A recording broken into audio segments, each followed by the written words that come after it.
Olá, no ar mais um Clipping Eletrônico que hoje vai discutir a questão das notícias falsas que são publicadas frequentemente nas redes sociais e algumas vezes também em veículos de comunicação tradicionais. E os nossos convidados de hoje são o advogado Walter Vieira Seneviva, que é presidente da Comissão de Liberdade de Imprensa da OAB de São Paulo. Olá, Walter, tudo bem? Boa tarde a todos. Obrigado pela presença. Com a gente também a Edilamar Galvão, professora da Faculdade de Comunicação e de Artes Visuais da FAAP. Olá, seja bem-vinda. Obrigada. O Márcio Moreto Ribeiro, que é professor da USP e um dos coordenadores do Grupo de Pesquisa em Políticas de Acesso à Informação da USP. Tudo bem, Márcio? Obrigado pela participação. Obrigado. Completando aqui a nossa mesa de debate, o Maurício Pimentel, professor do curso de TEC da ESPM. Tudo bem? Obrigado pela oportunidade, tudo bem, sim. Obrigado pela presença. E lembrando que você que está nos assistindo também pode participar enviando a sua pergunta ou seu comentário, sua mensagem pelo telefone 3396-4944 ou em nossa transmissão ao vivo no Facebook da Câmara Municipal de São Paulo. Bom, senhores, a notícia falsa ela não é um advento da tecnologia, das redes sociais, né? Acredito que ela tenha surgido muito antes, junto com a notícia, mas com certeza esses fatores, a tecnologia, a rede social, contribuiu muito para que ela se propagasse aí com mais força, correto? Quem gostaria de começar esse debate, fiquem à vontade. A brincadeira que se faz é que se você quer cometer um erro ou uma bobagem de modo bastante rápido, faça isso com TI, né? Faça isso com tecnologia. No ambiente digital. Porque a capacidade de espalhar isso, a capacidade de levar isso para fora dos limites que você tinha imaginado é sempre muito grande. Agora, a gente teve dois episódios mais recentes aí, um internacional com a eleição do presidente Trump nos Estados Unidos, que muito se fala também sobre a questão das fake news, as notícias falsas, que inclusive muitos dizem que ajudaram para a eleição do presidente. Aqui no Brasil também, na época até do impeachment da presidente Dilma, a gente também teve aí um pico de notícias falsas divulgadas, né? São os episódios assim mais recentes, só que estou me lembrando aqui no momento. Eu acho que é importante a gente definir o que é uma notícia falsa, né? Porque uma notícia falsa, ela é uma construção que parte de algum dado verdadeiro. Então, a notícia falsa, ela se constitui como uma notícia falsa porque ela parece uma notícia. E esse é o problema dela, digamos assim, fofoca, mentira. Isso talvez faça parte da história da humanidade. Mas o advento da notícia falsa é que ela se vale da estrutura do jornal, da estrutura da notícia, ela se vende como uma notícia e ela se vale da ideia de que jornais, de que as empresas de comunicação informam verdades para o leitor. Então, a notícia falsa, ela se vale de uma estrutura noticiosa e aí ela vem de uma informação que o que ela faz é distorcer um dado da realidade, pegando dados da realidade. E aí ela cria uma percepção sobre a realidade a partir dessa construção. Então, por exemplo, numa notícia falsa, você vai ver construções do tipo: pesquisas indicam, nossa investigação aponta. Ou seja, toda a estrutura da notícia falsa, ela quer fazer crer que ela é uma notícia verdadeira.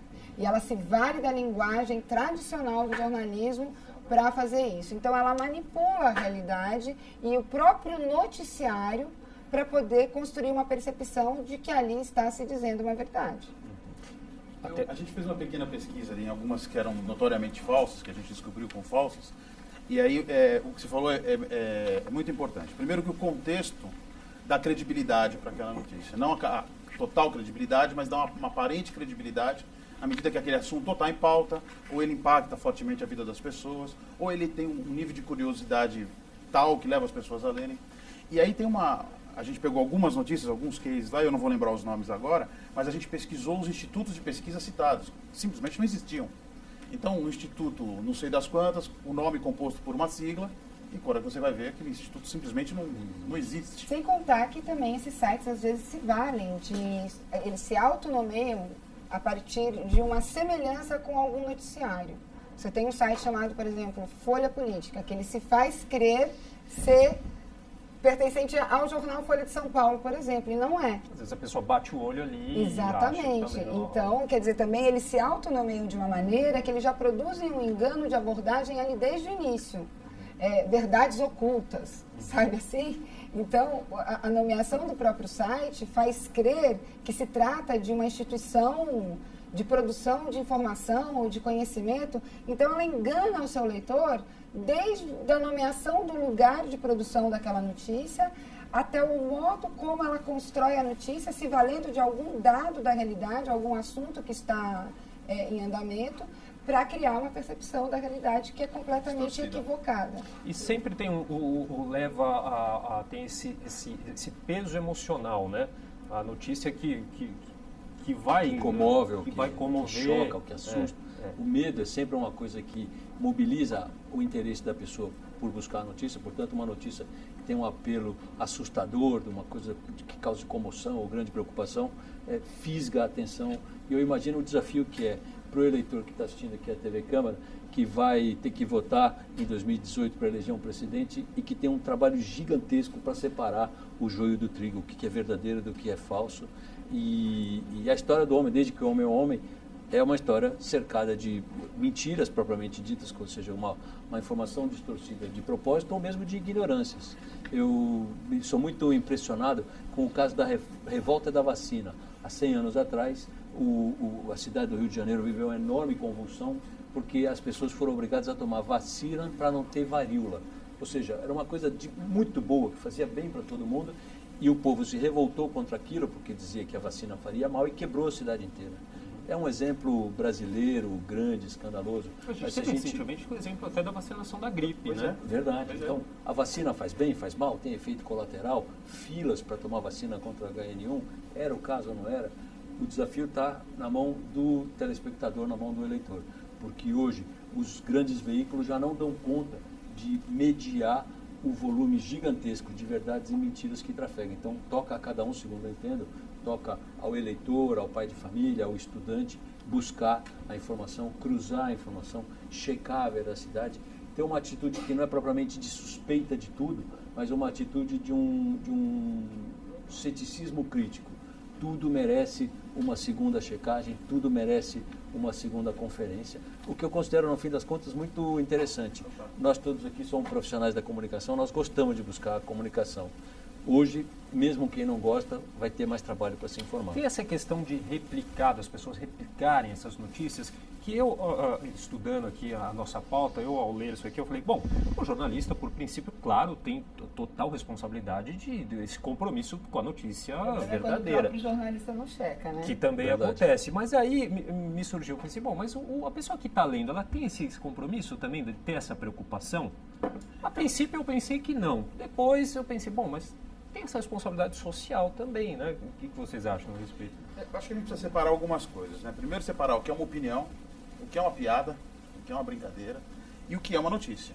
E as pessoas replicam isso de uma forma meio sem critérios, quer dizer, chegou na minha caixa postal, chegou no meu e-mail, chegou no meu Facebook, eu simplesmente replico aquilo e aquilo começa a andar porque eu passo para 30, que passam para 30, que passam para 30, a gente chega a um número enorme de pessoas.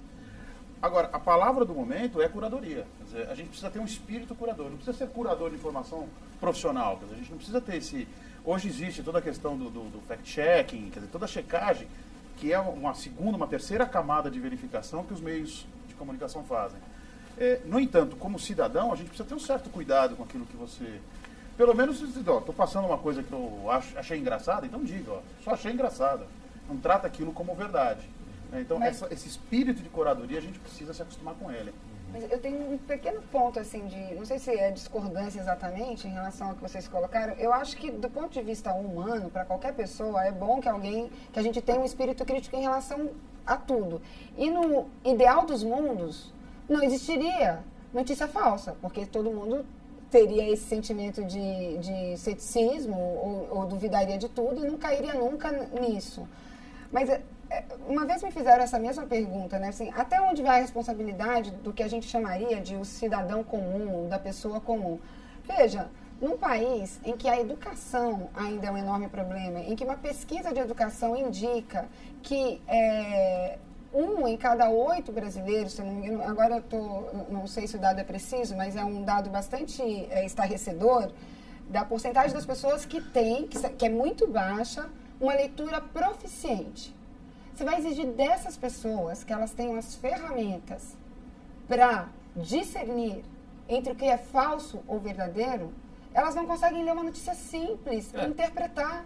Então, me parece que esse é um problema público e um problema de Estado. As pessoas que difundem notícias falsas, quer dizer, a gente não tem tempo de esperar que as pessoas sejam todas educadas e que tenham um mínimo de leitura proficiente para poder distinguir. Então, assim, até lá, já vai ter derrubado um monte de governo, entendeu? O estrago vai ser enorme. A gente não tem tempo de educar tantas pessoas assim. Eu tenho uma preocupação muito grave com isso. Não há outro jeito, a não ser cada qual de nós como indivíduos, e o cidadão mais simples, mesmo o analfabeto completo, é nossa obrigação cuidar de separar o que é preciso do que é impreciso. É impossível, não faz sentido nenhum, já foi tentado em todos os países do mundo atribuir para o Estado isso. O Estado não, mas eu não estou não falando de uma funciona. atribuição do Estado, mas, por exemplo, cada vez mais a gente se exige do Facebook, das empresas que lidam com informação, que elas se responsabilizem, que elas criem instrumentos de fact-checking, que é uma coisa que também já está sendo feito nos Estados Unidos. Logo após a eleição do Trump, houve uma reunião no Facebook em que a preocupação enorme que se deu da própria empresa, nós ajudamos esse resultado. Mas isso entendeu? se constitui uma mentira em si mesma, porque o Facebook não dá conta de saber a verdade. Ele não tem meios de saber a verdade. Tem coisas sobre as quais a gente não tem dúvida. Eu não tenho cabelo, o seu cabelo é moreno, não dá para ter dúvida. Agora, tem coisas que comportam inúmeras dúvidas sobre as relações entre os países. Eu dou um caso que nós vivemos no Brasil há 90 dias atrás. Se disse durante 48 horas que o presidente da República disse: dê dinheiro para fulano. Quando o áudio foi efetivamente veiculado, ele dizia outras coisas que eram importantes, mas aquilo que as manchetes disseram durante 46 ou 48 horas era mentira. Como naquelas 48 horas se poderia saber o que é verdadeiro do que é falso? É claro que num país como o nosso, tão pobre, em que a própria alfabetização ainda não é completa e está longe de ser completa, tem um desafio. Mas eu me preocupo, o eleitor tem que saber. Não serei eu que contarei a verdade, e nem nenhum de nós, e muito menos o Estado. É um dever nosso, desse tempo contemporâneo, ter a preocupação de saber, puxa, se eu não cuidar do meu destino, se eu não cuidar do que é da minha conta, ninguém vai cuidar de mim. Depois a gente vai dar umas dicas aqui também para as pessoas ficarem alertas a isso. Mas eu queria colocar o Márcio um pouquinho no debate com a gente. O Márcio, que é um dos criadores aí do grupo de pesquisa em políticas públicas de acesso à informação da USP, né, Márcio? Queria que você explicasse um pouquinho para a gente por que esse grupo foi criado, como que ele se relaciona com tudo isso que a gente está falando aqui hoje. O GPOPAI, né, o Grupo de Políticas Públicas de Acesso à Informação lá da USP, ele foi criado no contexto de discussão sobre direitos autorais. Mas as nossas pesquisas foram evoluindo e recentemente a gente tem estudado de uma maneira um pouco mais ampla a comunicação, principalmente comunicação digital, no Facebook, etc. Queria colocar algumas coisas aqui a partir do que vocês comentaram. Você deu 2 exemplos de momentos de pico que a gente observou, de fato, no disseminação de notícias falsas no Facebook, que é o que a gente monitora mais, que foi a eleição do Trump e o impeachment da Dilma. Esses 2 momentos são momentos de intensa polarização do debate político. E eu estou convencido de que uma coisa não é independente da outra. Eu acho que o que está acontecendo, a novidade, de certa forma, quando você diz a notícia falsa existe há muito tempo, mas tem uma novidade aí com os meios digitais, a novidade, de certa forma, é que passa a ser o leitor tem um papel nos meios digitais de compartilhar as informações. Então, o papel do editor do jornal, que era de dar mais ênfase ou menos ênfase para determinada matéria ou outra matéria, isso cada vez está mais na mão do grande público, por assim dizer, que não é todas as pessoas, mas são uns 10, 15% da população que se interessa por assuntos políticos e tal. Esse grupo, que é a esfera pública, que está interessado por assuntos políticos, tanto no Brasil quanto nos Estados Unidos, ele está absolutamente polarizado. E isso eu acredito que seja um dos maiores motivos para a disseminação de informação falsa. Porque num contexto de polarização, cada qual está tentando defender o seu lado de maneira irrefletida, de certa forma. Ela já formou opinião e aí ela está só compartilhando aquilo que corrobora a opinião já formada. E em aquele muitos elemento casos, emocional que a gente falou você também. acaba compartilhando aquilo que é falso, porque aquilo corrobora Concorda aquilo com o que você já pensa. pensa. Exato. Então, que aí tem a coisa que é o viés de confirmação, né? Então, o fabricador de notícia falsa, ele é um especialista em, digamos, capturar certas emoções, certas ideias que as pessoas têm sobre as coisas e fazer um título que chame aquele público específico em relação a isso. Agora, há uma diferença, por exemplo, entre notícia enviesada, dada pelos grandes meios de comunicação, e notícia falsa. Então, uma coisa, sei lá, determinados meios de comunicação têm um viés de leitura da realidade, que eu posso identificar com...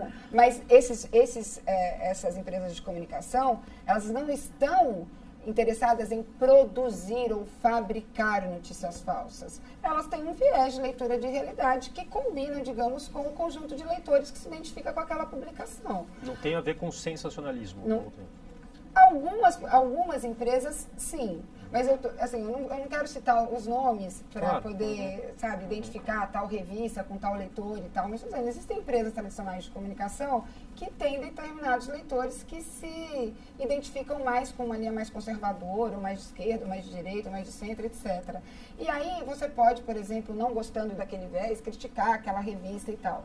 Mas ela não é fabricadora de notícia falsa. O problema da fabricação das notícias falsas é que, por exemplo, um sujeito numa cidade abre um site e começa a produzir notícias deliberadamente falsas, para que viés que seja, porque simplesmente cada clique que ele tiver naquele título, ele vai ser remunerado por isso. Sim.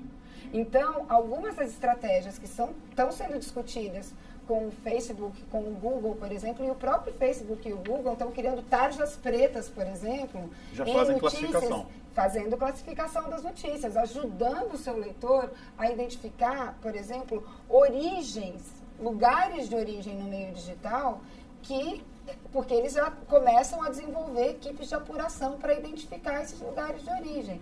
Então, o que eu estou dizendo, e também eu acho que essa é uma discussão que se deve fazer, particularmente, mas imagino que deva haver outras opiniões, não acho que isso deva ser, sei lá, uma função do Estado, ou de que maneira que deva ser, mas me parece uma estratégia muito interessante quando, uma vez identificados esses sites que se remuneram a partir do clique em qualquer coisa, que a empresa corte a remuneração daquilo, entendeu?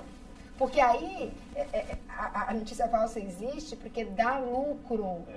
Eu queria contar uma história rápida para o professor. Eu sei de jovens que no leste europeu ganham milhares de dólares criando esse tipo de site que o professor está comentando. Mas eu faço uma pergunta para o professor. Um dia, os Estados Unidos disseram que tinha armas químicas no Iraque. E eles invadiram o Iraque, depuseram o seu presidente, destruíram o país e depois devolveram o lixo para o povo iraniano. Isso gerou o ISIS depois. A Inglaterra e o Reino Unido cooperaram com isso. Se o telespectador se interessar por conhecer essa história, tem um relatório recente do Parlamento Britânico revelando que tudo era uma grossa mentira. Talvez se o telespectador confiasse no Facebook daquele tempo, o Facebook podia ter bloqueado quem dissesse que não tinha arma química no Iraque. Exato. Pô, esse sujeito é a favor do Saddam Hussein é um assassino e tal. Só que era verdade que o Saddam Hussein era um assassino, mas era uma grossa mentira que houvesse armas químicas lá.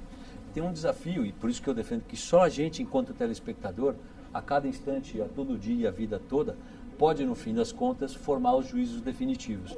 Porque coisas que parecem verdades irrecusáveis, como tem arma química no Iraque, depois se descobre, era uma grossa mentira. Nós vivemos uma invasão alienígena anunciada pelo rádio. Verdade, no caso é verdade. Houve uma invasão Então, anunciada mas pelo aquilo rádio. não era uma fake news. Eu acho que a gente tem que tomar cuidado com essa questão da definição. Governos mentem. Governos podem mentir. A realidade hoje nos traz, a história nos traz essa realidade. Então, governos mentem e mentem porque têm determinados interesses de poder. Então, assim, e isso é péssimo. E é exatamente por conta, talvez, me parece, desse lastro, que as teorias da conspiração se multiplicam. As pessoas já estão preparadas para pensar que qualquer coisa pode ser mentira, no certo sentido. E aí, quer dizer, você não tem em quem confiar? Bom, não tem em quem confiar, sabe? Se um governo mente, por que eu vou confiar que o governo está dizendo que a vacina é boa e não é? Se o governo pode mentir. Por isso que eu estou dizendo... Deixa eu fazer uma provocação aqui. De tudo que eu leio no meu dia, eu leio um determinado volume que eu não sei quantificar, o que eu leio de governo, ou o que eu leio cuja fonte é o governo, é muito pouco. Eu leio 90% do meu dia, eu leio coisas que vêm ou de determinados canais de jornalismo, ou que vêm do mundo acadêmico, ou que vêm da opinião de várias pessoas que eu gosto de ler opinião, inclusive se for uma brincadeira. E a gente precisa tomar um certo cuidado e dizer assim, não, existe um ente, seja ele o governo, a igreja, o sindicato, o partido, sei lá eu, existe um ente que gera um volume maior do que o resto da sociedade. Não é verdade. O volume de informação, falsa ou verdadeira, que a sociedade gera em comparação a qualquer outro ente que a gente queira considerar, é sempre muito maior. E tem uma palavra aí que é fundamental, que era isso que eu ia dizer. Existe interesse na emissão da notícia. Esse interesse pode ser o interesse de falar a verdade, esse interesse pode ser o interesse de falar mentira. Então, mas é que o interesse do jornalismo tem que ser o interesse da verdade, né? Do jornalismo. Do jornalismo. Agora, existe um interesse também de interpretação. Quer dizer, eu quero interpretar isso de algum jeito que me satisfaça, ou que bate com o meu repertório anterior, ou que me convença de alguma coisa que eu ainda tenho dúvida. E aí a gente cai numa seara de variáveis ali, né? A TI vai tratar como variáveis, que tornam muito complexa essa análise de conteúdo em geral.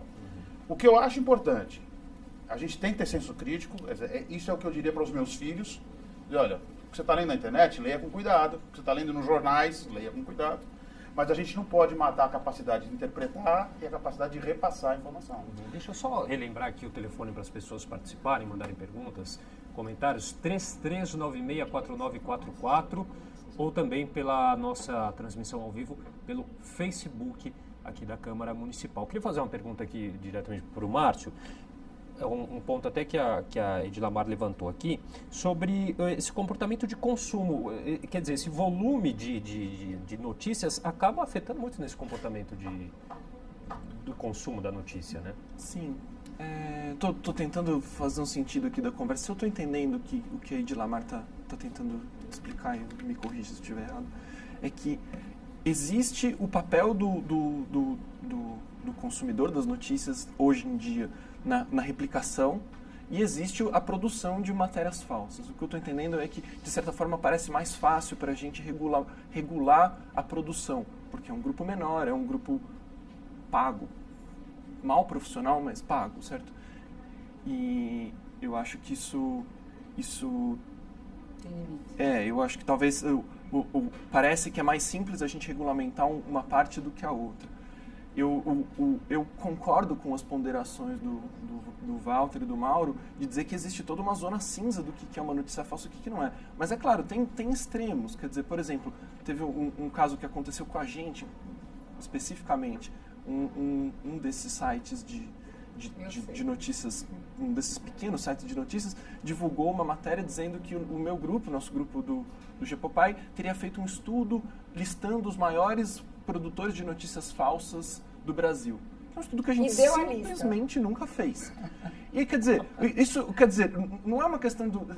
Inclusive tem uma zona cinzenta, porque a gente está estudando isso, a gente tem feito ranking sobre produção de notícias, mas é um jornalismo que não se deu ao trabalho de nos ligar para perguntar o que a gente fez ou deixou de fazer. Quer dizer, tem o modelo de negócios, de viral, de busca de cliques, ele compete nesse mesmo espaço virtual com a grande imprensa, e por mais que exista uma zona cinzenta do o que é verdade e o que não é, existem coisas que são preceitos mínimos do jornalismo, de você consultar a fonte, por exemplo. Certo?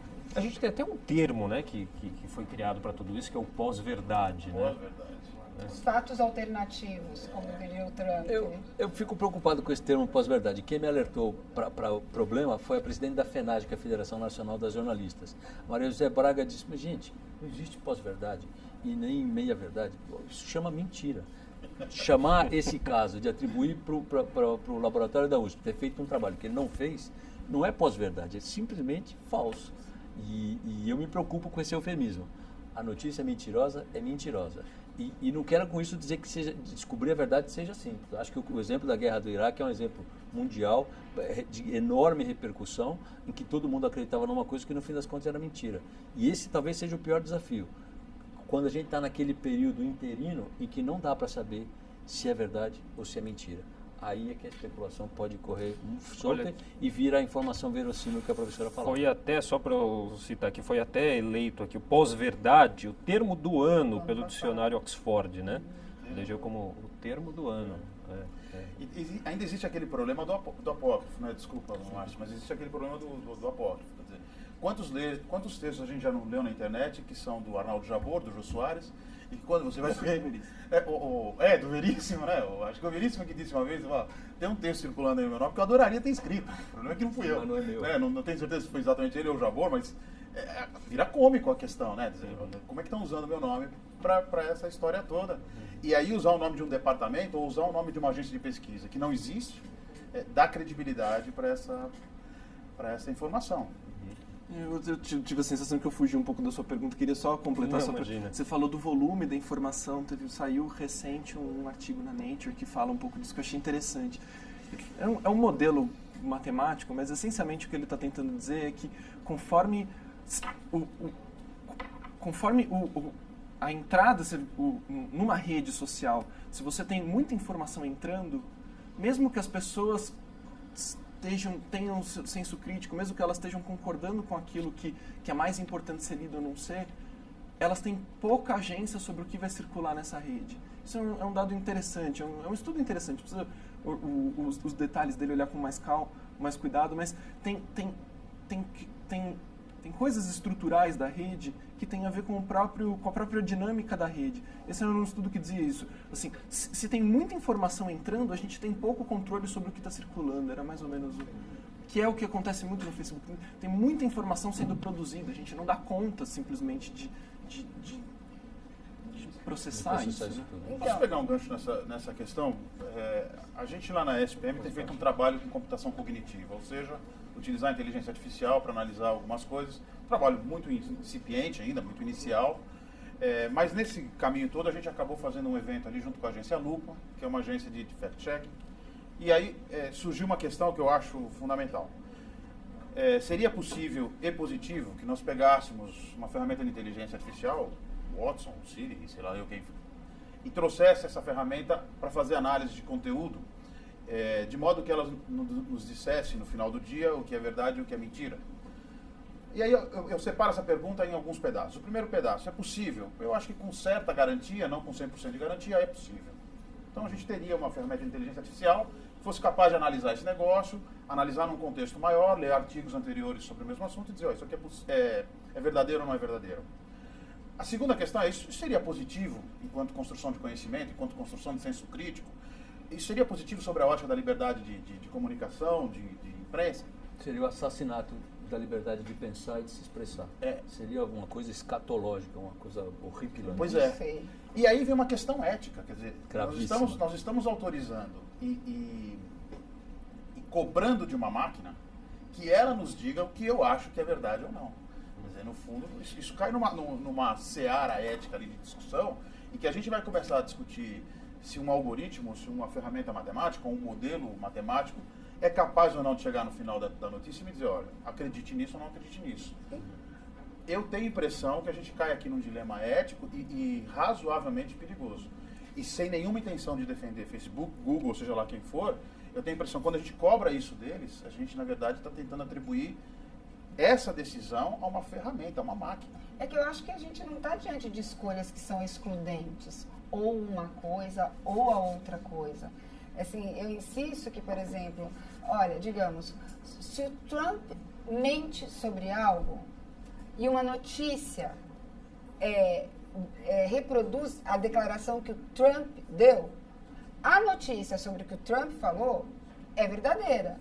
O Trump é que mentiu. Ele disse isso. Ele disse isso. Então, existem mentiras sendo contadas no mundo desde sempre, por governos, por empresas, etc.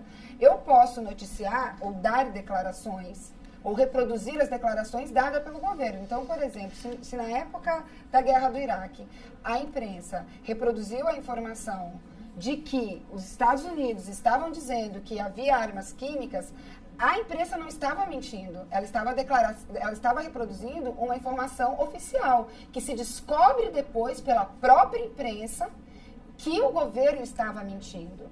O que nós estamos, assim, se a gente está definindo, né, que o nosso tema é o fake news, a gente também fez um ciclo lá na FAAP, que era sobre fake news, a gente está discutindo o tempo todo lá no nosso curso de jornalismo a dimensão da fake news. Acho que tem uma dimensão, existem muitas coisas velhas dentro da fake news. E existem algumas coisas novas na fake news. As coisas novas relativas às notícias, ao que é falso, à produção da mentira, é a facilidade de você abrir empresas no ambiente digital com o objetivo deliberado de fabricar uma notícia falsa, imitando o estilo jornalístico e manipulando os dados da realidade. É aí que eu acho que entraria a necessidade da discussão que eu tenho feito com outros especialistas, quer dizer, quando alguém mente deliberadamente, não porque a pessoa errou na notícia, porque, veja, os jornais erram, mas eles não têm a função de mentir. Eles não foram criados para mentir. Então, isso é uma diferença. Então, assim, por exemplo, a ideia de que empresas de comunicação surgem com esse objetivo, ela já data desde o século XVII. O Roberto D'Arton, num livro chamado Diabo na Água Benta, ele relata como que os libelos, no final do século XVII, derrubaram o regime, entendeu? Na França, por meio de gente que contratava, aristocratas contratavam escritores, não eram jornalistas, para produzir notícias falsas. E qual era o assunto? Em geral, a vida privada, sexual daqueles governantes. Então, isso do século XVIII. E isso derrubou regime. Quer dizer, a notícia falsa, ela tem sempre um objetivo de poder, claro. A gente tem um outro caso muito, assim, terrível, que eu não sei se aqui, que é o caso dos protocolos de Sião, que diz respeito, por exemplo, à construção da percepção sobre os judeus terem feito uma reunião num determinado momento, que era um complô contra dos judeus contra o mundo. Essa história até hoje é veiculada na internet. É como se tivesse existido esses documentos falsos, que são os protocolos de Sião. Existe hoje um monte de pesquisa mostrando qual é a origem histórica dessa coisa falsa. Até o Will Eisner, que é um quadrinista, ele achou isso tão importante de desmistificar que ele escreveu, por exemplo, em quadrinhos para mais pessoas entenderem. Ele fez isso como um projeto, foi o último projeto da vida dele. E você veja, isso sustentou uma percepção horrível na história, que sustenta até hoje. Então, as notícias falsas são um enorme problema porque as pessoas tomam decisões nas suas vidas políticas, de percepção sobre o mundo, baseado naquilo que elas acessam. E se aquilo que elas estão acessando é algo mentiroso, falso, as conclusões que elas produzem sobre a realidade e as decisões que elas tomam estão baseadas em informações falsas e vão produzir uma realidade horrível. Como a notícia falsa chega na vida das pessoas comuns, né? Há tempos atrás aí houve um linchamento no Guarujá, não foi? Claro. Por causa de uma mulher uma inocente acusação. foi morta. Nossa, Quer dizer, isso uma pessoa comum, ela não era governante, ela não era imperatriz, ela não era uma pessoa comum, acusada. Aquilo gera uma movimentação, uma catarse, uma comoção, por uma notícia falsa que mata uma pessoa.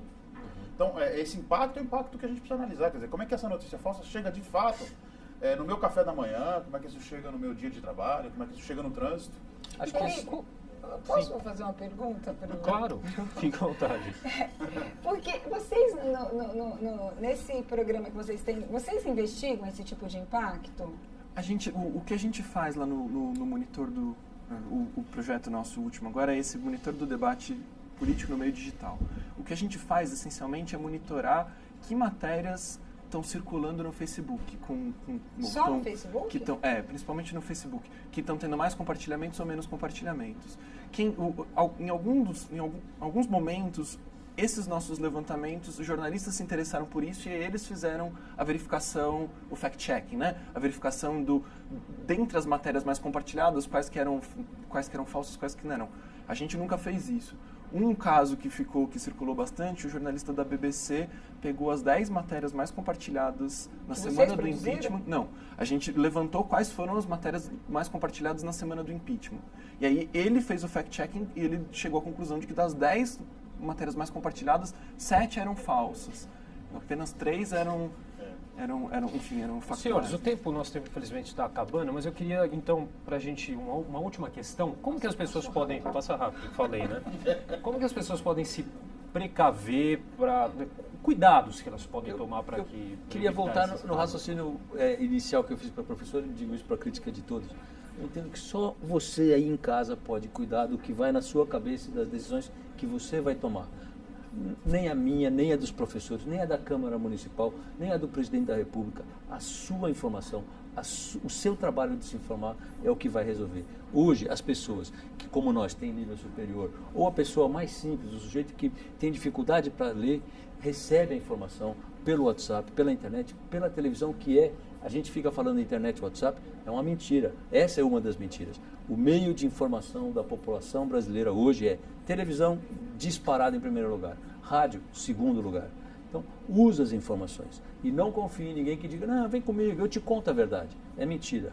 A única verdade verdadeira é cada qual de nós, enquanto cidadãos, tem o desafio, e dá um trabalhão, tem o desafio de saber separar a verdade da mentira, e isso muitas vezes é difícil para pessoas como nós que estudamos, como para outras pessoas. Nós da OAB trabalhamos sempre para assegurar que o cidadão tenha a maior quantidade possível de informação, embora seja hoje um desafio, porque pode ser meio que um massacre, mas que cada qual de nós, enquanto cidadão, possa separar o joio do trigo sem nenhum padrinho, sem ninguém passar a mão na cabeça. Ok, bom.